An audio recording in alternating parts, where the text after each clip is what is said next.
Hello and welcome to Reigate Maths. My name's Simon and this is the second of two videos looking at the hypothesis testing chapter from the first year of the A-level statistics unit from the mathematics course. In this video we're going to be building on the idea of hypothesis testing and look at what a two-tailed test is and how it works. If you haven't watched the first video on hypothesis testing with one-tailed tests, I would advise you do that, because it gives you a little bit of a background of the topic.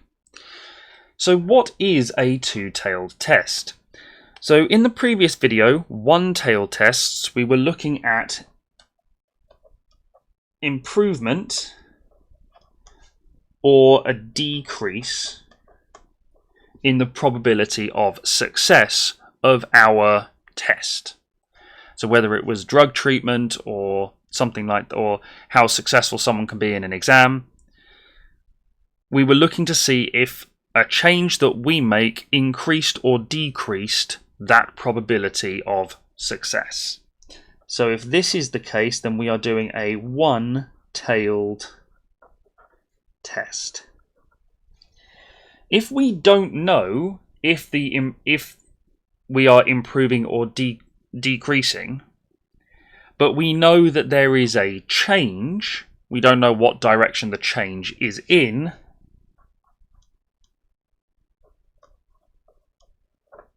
then this is a two-tailed test.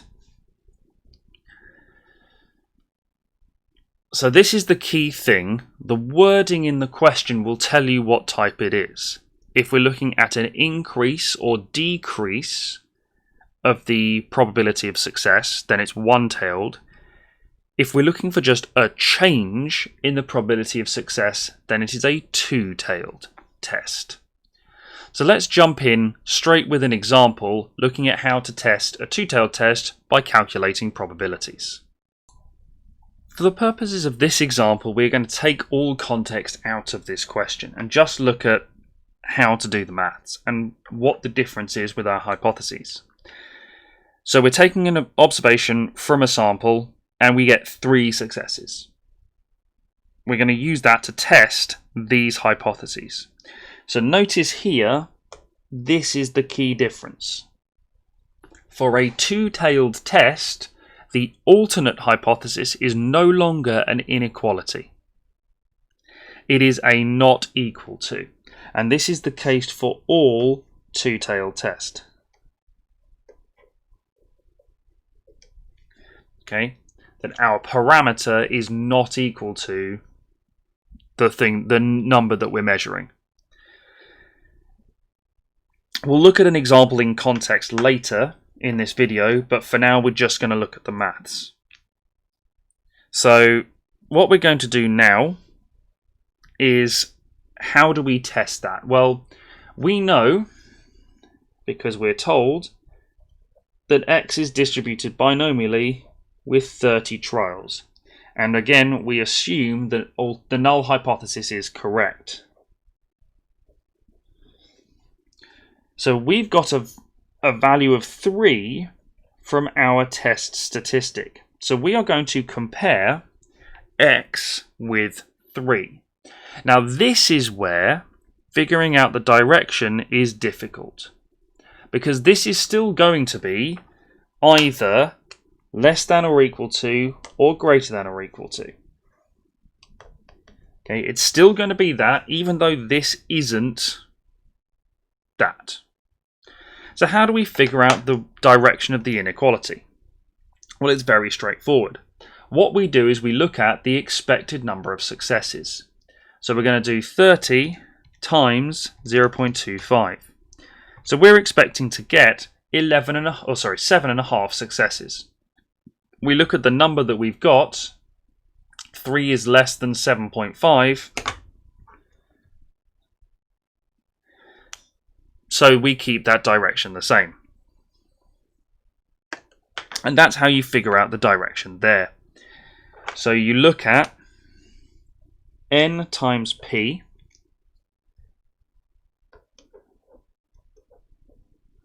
and we got 7.5. 3 is less than 7.5, So we use x is less than or equal to. If the number of successes we got was 8, for instance, this will be greater than or equal to.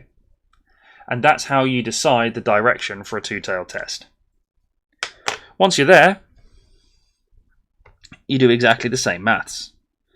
So we go down to binomial CD, we do variable, we have 3 successes,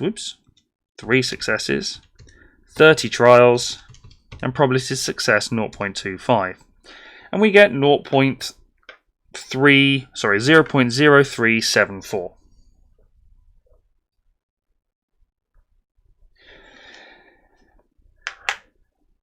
We have a 5% level of significance. However, because of the way the two-tailed test works, we don't know which end of our distribution we're interested in. So this demonstration is easier with a different distribution, but we can see what's going on like this. So we have our distribution, so which might look something like this. For instance, where this is 0, 1, 2, up to 30, let's say, because we know there's 30 trials. We don't know if what we're looking for is this end or this end. And this is going to be more relevant when we look at critical regions. So when we look at a critical region, we want to have 2 ends of our distribution. The total significance needs to be 5%, and these need to be the same size. Oops.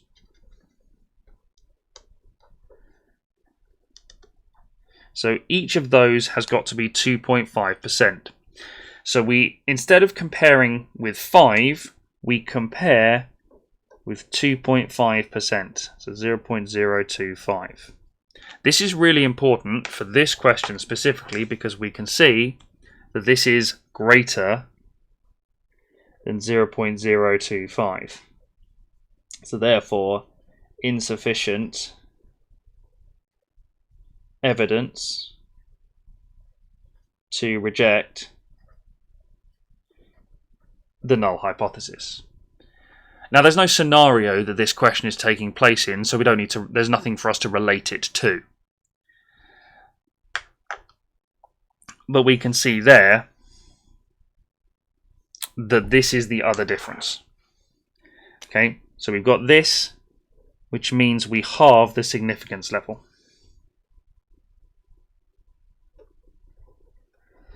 For the purposes of this test.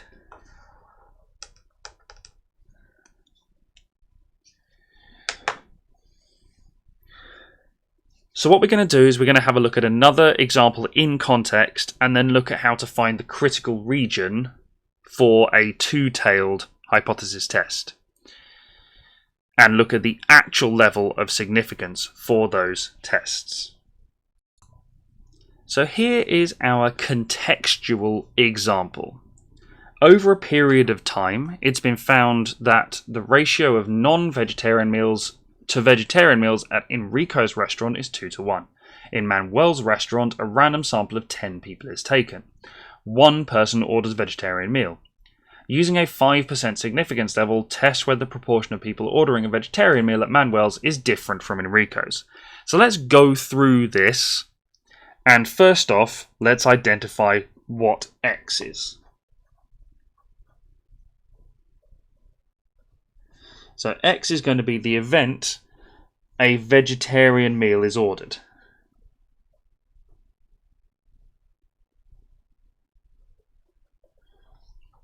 So now we need to work out our hypotheses.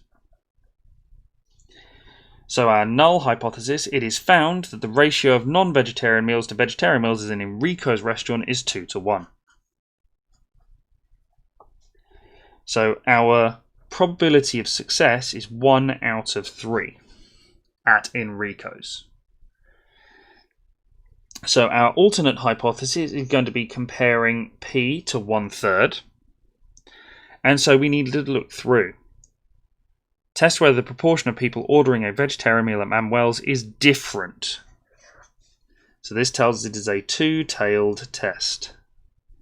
So our probability of success for our alternate hypothesis is P is not equal to 1/3. So if H0 is true, then X is distributed binomially. We know that 10 people were in our sample, and the probability of success is 1/3. We are testing at 5% significance. So let's remember that when we do our actual test, we need to compare to 2.5%. Now, one person orders a vegetarian meal. So we are comparing X with 1. To work out the direction of the inequality sign, we do 10 times 1/3, which is 3 and a bit. 1 is less than 3, so we're going to do less than or equal to 1. We go to binomial CD, variable. We have 1 success, 1 success, 10 trials, and probability of success 1/3. So this is a point with the calculator. When you're doing your statistics mode, if you press the fraction button, you'll see this weird symbol. That just means 1/3. So that's just, for the purposes of this typing, this just means fraction. So don't panic if you see that. So we get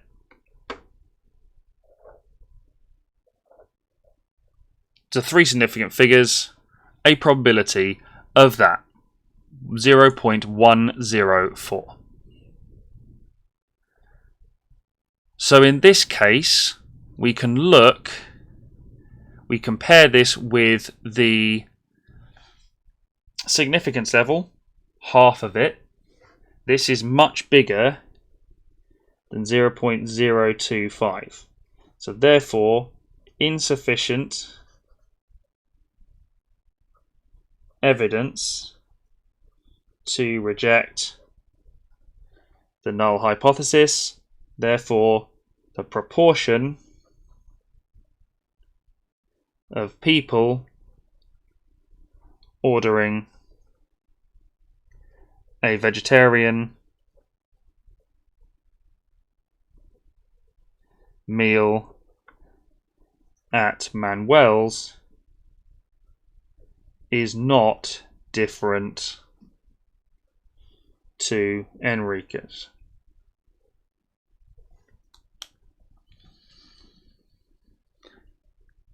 Again, we could do this by finding a critical region. The problem with that is that for a two-tailed test, there is going to be 2 critical regions. So we're going to look at that now and look at the different ways that these questions could come up. So now what we're going to do is have a look at critical regions for a two-tailed test. To start off with, we're just going to look at a standard critical region question, where we've got our hypotheses, we know our distribution, and we're doing a 5% significance level. Now, much like testing the probability, when we're finding the critical region, we need to half this and look at 2.5%. So this is the normal way that these questions come up. We will look at a second example once we've done this one, where the wording is slightly different, so we need to pay attention to what's going on. So here, to find the critical regions, now, because it is a two-tailed test, there are 2 critical regions. There's a lower critical region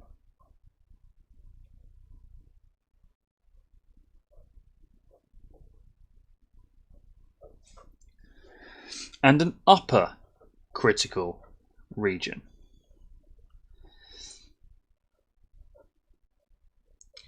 Once you remember that, doing each of these methods is exactly the same as the normal finding a critical region for a one-tailed test. So here we're going to use our list function. So binomial CD, list. Again, we're going to start with the expected value, so 20 times a third, which is 6 and a bit, so we'll start with 7, because otherwise the calculator will have a moan. And we're just going to go down from there.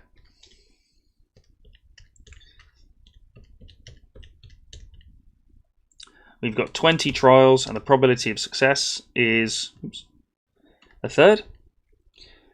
Calculator thinks about it, and then we're going to have a look. So we can see the first one, where our probability is less than 0.025, is when x is 2. So here we know the probability that x1 is less than or equal to 3 is 0.0604, which is bigger than 0.025, so we don't want that one.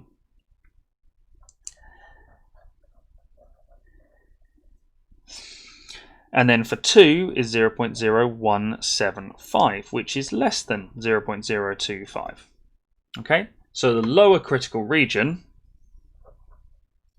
is 2, or is x is less than or equal to 2. We'll come back to that.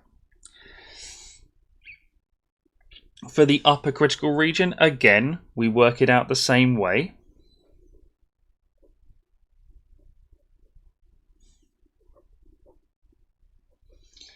So the probability that x is less than or equal to some number minus 1 is going to be greater than 0.95.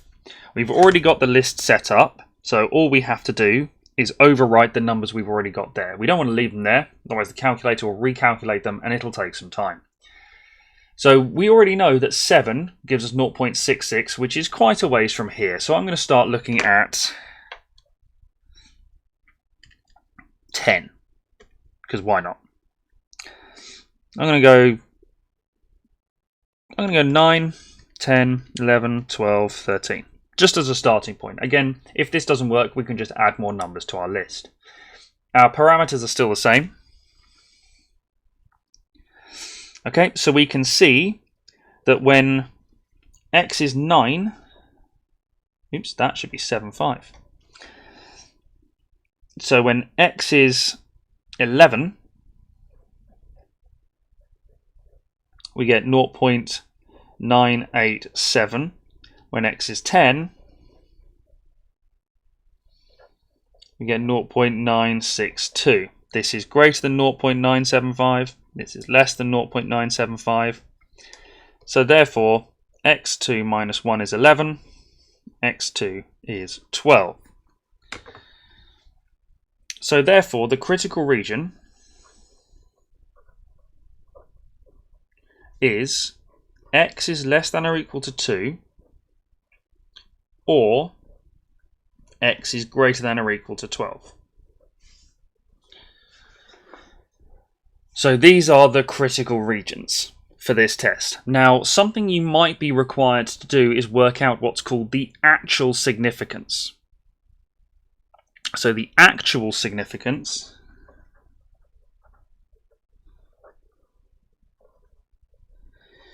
is the probability of the critical region happening. Or in this case, the two critical regions. Now, fortunately, we already have the probability that x is less than or equal to 2. And we can calculate the probability that x is greater than or equal to 12 by doing 1 minus probability that x is less than or equal to 11. So we know this one.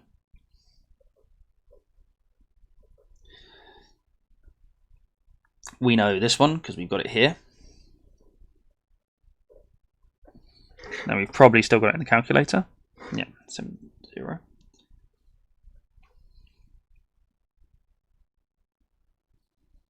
So we can just work that out there.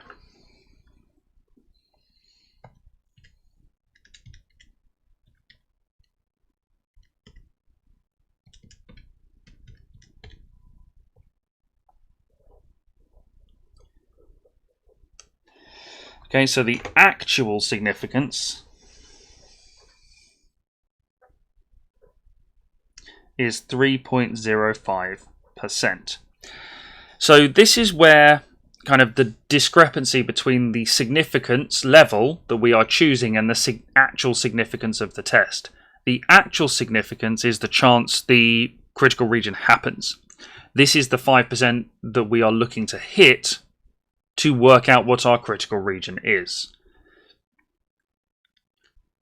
So that's how you find a standard critical region of a two-tailed test.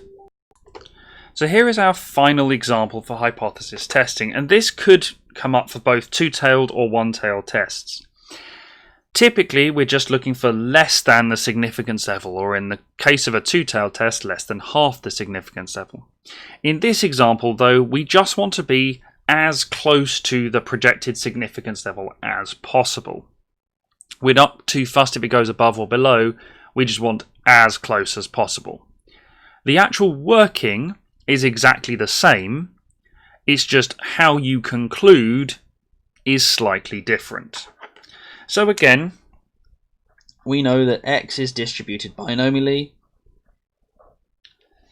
with 40 trials and probability of success 0.4.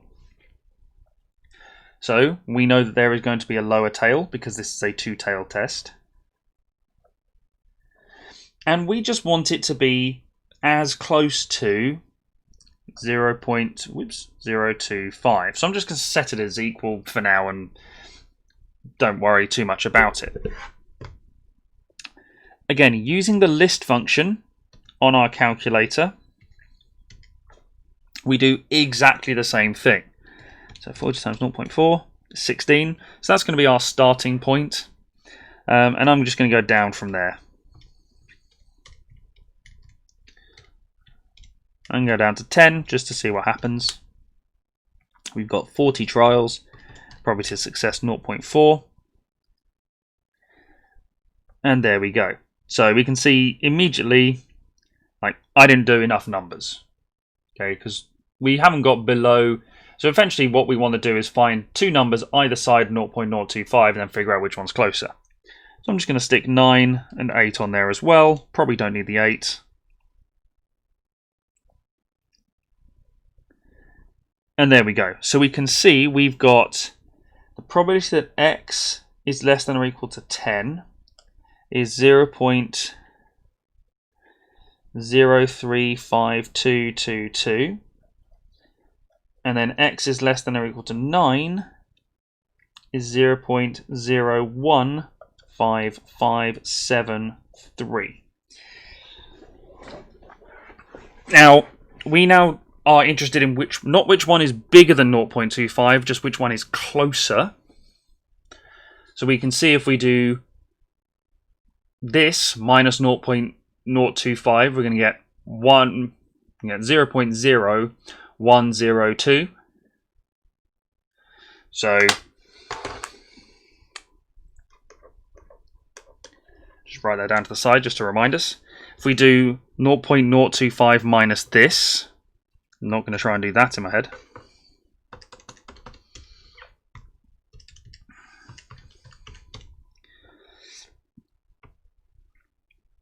We get something in standard form, which is not helpful.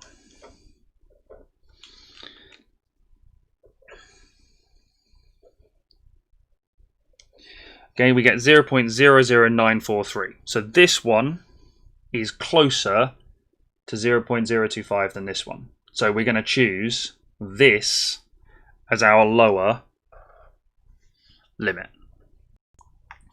So now we're going to do the same thing for the upper tail.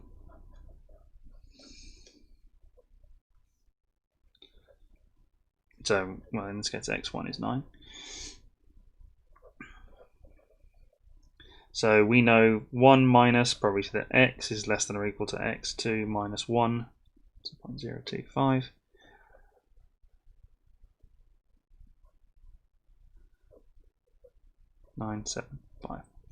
So again, we'll use our list.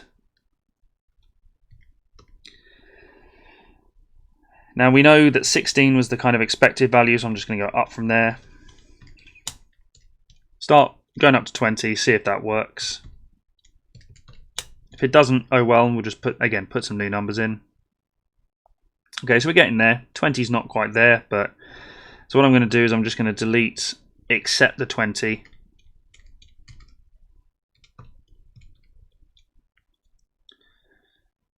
We'll just keep going up. Okay, so we can see that 21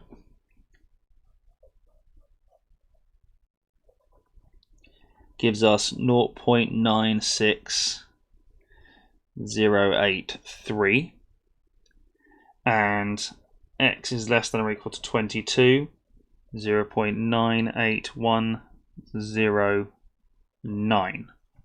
Okay, so again, if we do 1 minus each of those, or sorry, 0.975 minus each of those, we can find, or we can see 0.975 minus 0.96083. So this one gives us 0.01417, and then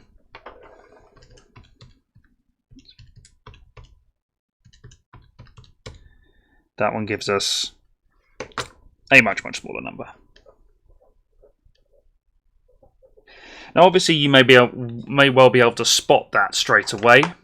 If you can, fantastic. If you can't, just going in your calculator and doing this number minus 1 or minus each and then disregarding the negative can sort of tell you which one it is. So therefore x2 minus 1 is 22, x2 is 23. So therefore the critical region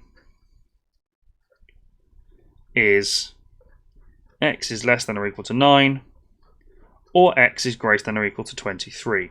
Again, the actual significance, we add together these probabilities.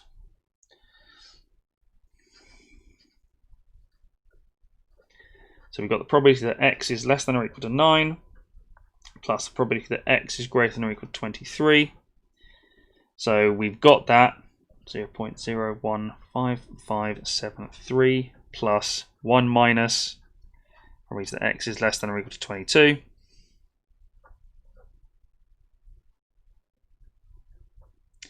Which was 0.98109. So we get 1.5.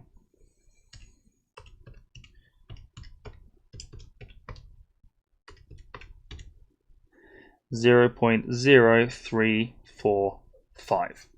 So the actual significance is 3.45%, which is, close to the 5% significance that we were interested in at the start. So obviously this is a lot more in-depth and you have to think about it than the normal critical region calculations, but on the whole it's just paying attention to which one's closer to your significance level as opposed to which one's above or below. And that's hypothesis testing. In the second year you do more hypothesis testing. The overall process works in a similar way. It's just this that changes and this, depending on what letter you're interested in and what distribution you're using. But thank you for watching.